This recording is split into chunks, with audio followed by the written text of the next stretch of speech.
ونحلا صلى الله عليه وعلى آله وأصحابه الذين سلكوا سبل ربهم ذللا أما بعد السلام عليكم ورحمة الله وبركاته. Mahujaji watukufu, mlima huu tunauona mbele yetu hapa unaitwa mlima Thawr au Jabal Thawr. Ndipo mahala ambapo Mtume sallallahu alaihi wasallam alikuja kujificha na rafiki yake kipenzi Sayyidina Abu Bakar ni Siddiq radhiyallahu anhu. Ni mlima takriban ambao upo baina ya kilomita 3 mpaka 4 kutoka Makka, kutoka msikiti mtukufu wa Makka. Maanake baadaye tutakwenda Jabalu Hira. Sasa mlima huu una historia katika Uislamu kwa sababu Mtume sallallahu alaihi wasallam alikuwa na upinzani mkubwa katika mji wa Makka, na ilikuwa wanataka kumuua. Wanataka nini? Kumuua, mpaka Mwenyezi Mungu akateremsha aya, wa idh yamkuru bika alladhina kafaru liyuthbituka au yaktuluka au yukhrijuka wa yamkuruna wa yamkuru Allah wallahu khairul makirin. Wa idh yamkuru bika alladhina kafaru, kumbuka alipokufanyia hila na vitimbi waliokufuru katika makafiri wa Makka, liyuthbituka, ili wakukamate, au yukhrijuka, au wakutoe, au yaktuluka, au wakuue. Wayamkuruna, wakawa wanafanya vitimbi na hila, wayamkuru Allah, lakini Mungu akawa anafanya mipango na mbinu zake. Maana kwa Mungu hatusemi hila na vitimbi, anafanya mipango na mbinu zake.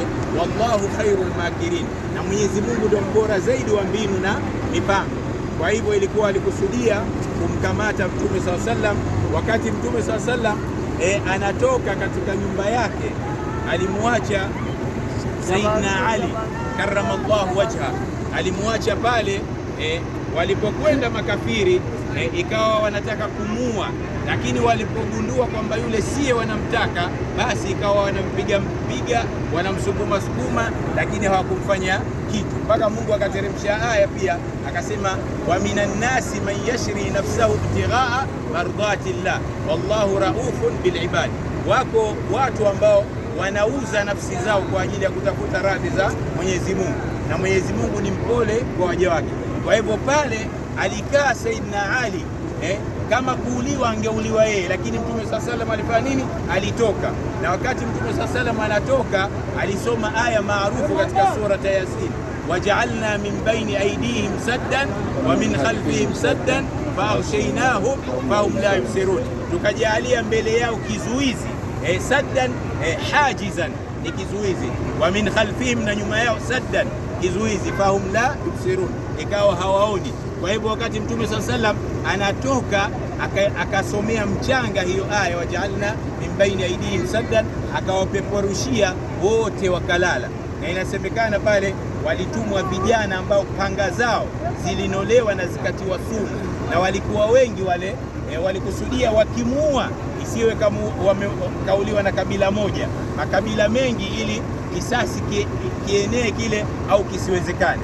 Lakini Mwenyezi Mungu alikuwa na mipango yake. Mtume sallallahu alaihi wasallam alitoka na akaungana na Sayyidina Abu Bakar ni Siddiq, na akatafutwa katika mtu wa kuongoza njia. Maana ilikuwa kwanza Mtume sallallahu alaihi wasallam akiulizwa, Sayyidina Abu Bakar akiulizwa, umefuatana na nani? Alikuwa anasema, mimi ni muongozaji, huyu ni kiongozi wangu ambaye ananiongoza njia. Hakusema kama Mtume sallallahu alaihi wasallam alikuwa anatumia balagha kidogo kuficha, lakini baadaye makafiri wao sasa ndio wakatafuta dalilu tariq, yani muongozaji njia, wakamtafuta yule, na kweli wakafika katika pango hili. Wakafika katika pango hili sasa, Sayyidina Abu Bakar ni Siddiq radhiyallahu anhu ndani ya pango alikuwa na hofu kubwa, ana wasiwasi mkubwa, kwamba mpaka akafika kumwambia Mtume sallallahu alaihi wasallam kwamba lau anna ahaduhum ta'ata ra'suhu la ra'ana au la absarana, lau mmoja wao katika wale angeinamisha kichwa chake tu kwa ajili ya kuangalia miguu yake, yani mmoja katika wale makuraishi wa Maka au makafiri wa Maka angefanya kama kuinama hivi kuangalia miguu yake, basi angetuona. Mpaka Sayyidina Abu Bakar amekurubia kulia, basi Mtume sallallahu alayhi wasallam akamwambia, ya Aba Bakar skut, ewe Aba Bakar nyamaza, ma dhannuka bithnani Allahu thalithuhuma, nini fikra yako kwa wawili ambao watatu wao ni Mwenyezi Mungu, kwamba Mtume sallallahu alayhi wasallam alikuwa anamthibitishia Saidina Abubakar kwamba hapa sisi tuko na Mungu, tuko na nani? Mungu. Kwa hivyo hamna yoyote atakayeweza kutudhuru. Kwa hivyo pale tena Saidina Abubakar ni Siddiq, moyo wake ndo ukatulizana.